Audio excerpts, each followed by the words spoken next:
siya paggabi. A very busy morning. Thanks to my honey. Pinagluto pa ako ng 2 sunny side up. Ang aking tea kagabi na hindi naubos. Aking kape. And as you can see guys, ayan ang ating pandesal. Ayan. Woo! So usually,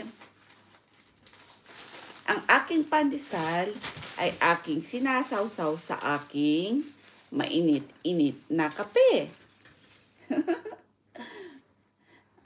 Filipino style, ika nga. Parang hindi ito nawawala sa akin. Kinalakihan ko.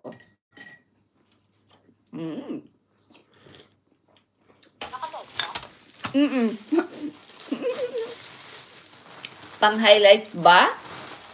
Need natin kumuha ng highlights. Kaya yan. Sarap yan yung egg yolk. Hindi siya well done. Ewan ko anong tawag nyo sa ganyan. Itong gusto kong luto ng sunny side up.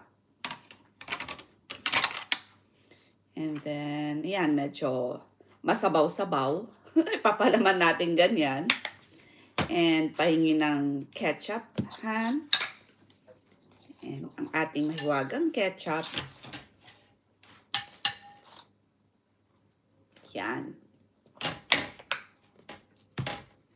Sabay. Kagat. Sabay ganun. Ay.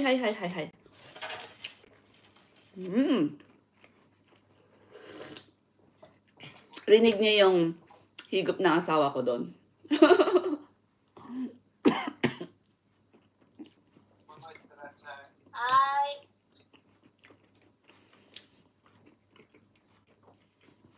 Habang nagkakape ako dito, busy ako sa engagement ko. Busy rin akong kausap ang aking kapitbahay. Hindi po pwede, hindi natin yan tatawagan kasi ako ang morning alarm niyan kapag hindi ako pang gabi.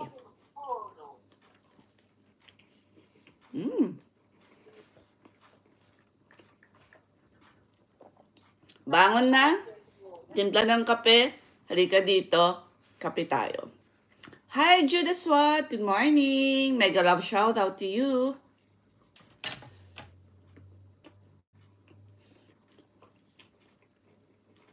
Kuha tayo na pang highlights.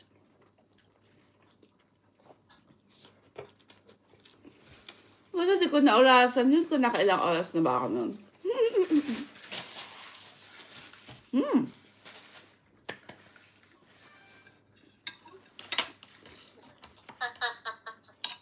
Ayan. Rinig din na yung mahiwagang tawa na aking kapitbahay.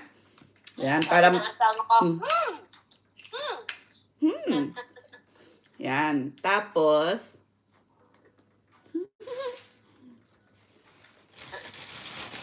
kasama na niya sa ating highlights. Ganyan kami magkapit-bahay.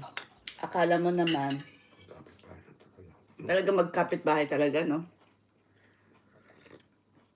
Oh, perfect coffee. Perfect sa akin yan. Kasi syempre, ang nagtimpla ng kape ko ay aking love of my life. Busy ako dito. Ayaw kasi isama siya eh. Papakita ko sana siya kung gaano din siya ka-busy. Hawak din niya ang kanyang iPad at siya yung naglalaro. Oh, di ba? Ganyan lang. Simpleng breakfast. Pagkasama. Kwentuhan sa kapitbahay. Kwentuhan sa asawa. Sabay engagement. Ikaw na! Nagagawa ko lang naman yan kapag day off ko. Most of the time, lagi akong nagmamadali.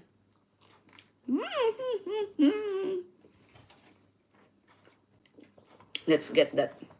Baka masakali na. 5 minutes na ba tayo para sa ating highlights? Familia Maruyama, Ohio. Ohio gozaimasu, Familia Maruyama. Lagyan natin yan ng jacket. O yan.